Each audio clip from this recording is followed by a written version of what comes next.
গর্ব করে বলবেন বাংলা। আগে জয় শ্রীরাম বলতো, মনে আছে?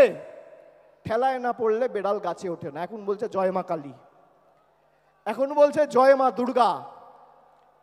আর আজকে আমার নাম দিয়ে লিখে রাখুন 21শে জুলাই 2025। আমি বলছি 26-এর পর জয় বাংলা বলাবো, না বলাতে পারলে আমাদের ক্ষমতা নেই। আরে এটাই তো তৃণমূল কংগ্রেসের জয়, এটাই তো বাংলার জয়। যে বাংলার মানুষকে ভাতে মারতে চেয়েছিলে, আজকে সেই বাংলার মানুষের পায়ে মাথা ঠুকে জয় মা কালী জয় মা দুর্গা বলতে হচ্ছে।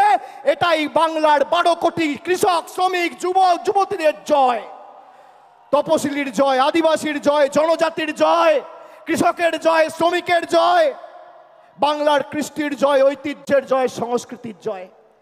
যে দুর্গাপুজোর কমিটিগুলোর পিছনে ইনকাম ট্যাক্স লাগিয়ে দুর্গা মণ্ডপগুলোকে অপমানিত করেছিলে, দুর্গাপুজো বন্ধ করতে চেয়েছিলে, আজকে সেই বাংলার মাটিতে দাঁড়িয়ে জয় শ্রীরামকে বর্জন করে জয় মা দুর্গা বলতে হচ্ছে।